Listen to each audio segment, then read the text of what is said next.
Hey everyone, Adam here.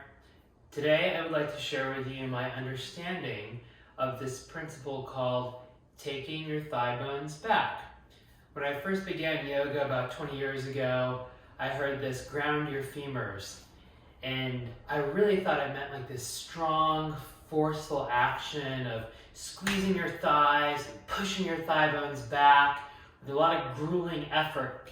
And it really beguiled me. I couldn't figure it out. Recently, after 20 years, I think I finally have a better sense and understanding of what it means to ground the thigh bones. So I want to show you here on the model of the pelvis.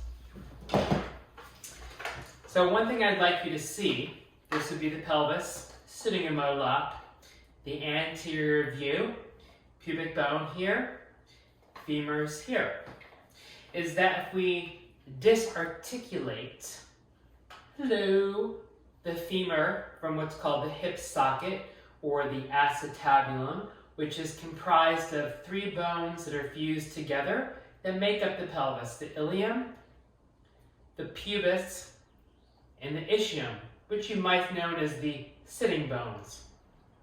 So those three bones come together, they make up a depression called the acetabulum, which means a vinegar cup. So you can see that at the back here, this is the side view, but towards the back, the depression is deeper. Towards the front, it's more shallow. So what we want to do when we position the thigh bones back or ground the femurs is to adjust the pelvis and the thighs in such a way through action, sometimes through release of soft tissue, sometimes just through an invitation to feel our body in a different way, is to move the head of the femur towards the back part of the hip socket that's deeper. And what this does, it allows for more congruence in the joint, meaning the convexity, which is the ball, the concavity, which is the socket, are in a more stable, healthy relationship to optimize movement. So when this happens, the femur moves back just slightly.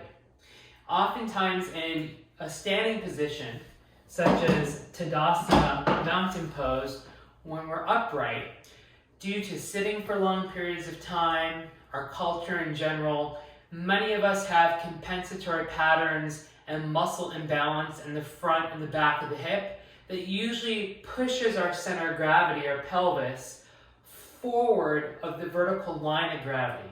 So if I stand up and show you, it'll look like this.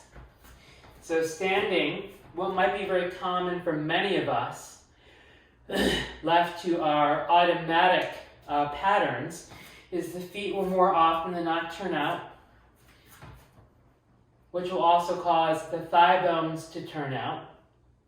When the thigh bones turn out in an upright weight-bearing position with the hips in neutral extension, the head of the femur pushes forward towards the less deep part of the hip socket. It's more shallow. There's less congruence. It pushes forward.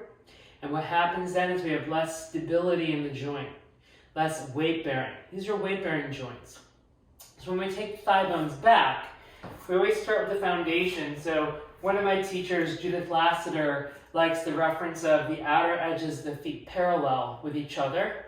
And what that usually ensures, just with that placement, is it moves the femur back in the deeper part of the hip socket. So for example, here, my thigh bones are going forward. Usually, all I need is a slight, letting my thigh bones settle back. There's a slight indentation in my groin. It's almost as though the pelvis goes onto the thighs, so it's resting the thighs, like seated meditation. So when we do asana practice, before we move into standing poses or hip opening poses, we want to start with the hip in a position where it's deeply sheltered in the hip socket. In an earlier post this week, I was demonstrating Supta Padangusthasana, reclined big toe pose to stretch the hamstrings. And one of the things we want to do there is to make sure that both of the femurs are moving into the deeper part of the hip socket. What often happens when we do poses like standing forward fold, seated forward fold, or any of the reclined hip openers like Supta Padangusthasana is if we're tight in the front of the hip or the back of the hip, the femurs push forward. So for example, if I'm standing upright and I want to move to Uttanasana, and I do so with my feet turned out here, I'm going to move like this. I'm not going to have this range of motion. If I just bring my feet parallel, move my thigh bones back, oh, look, I fall forward. Likewise, and this is more complicated, if I move to Paschimottanasana, provided I'm qualified for the pose, and my feet are rolled out like this, external rotation, and I go forward, I'm not going to be able to go as much as here. When we do Supta Padangusthasana, we lie on our back, I want to start with the hip joints neutral. So a lot of times people will be here, femurs rolling out. This is fine if I'm like in a relaxed position, but I want to bring the feet parallel with each other.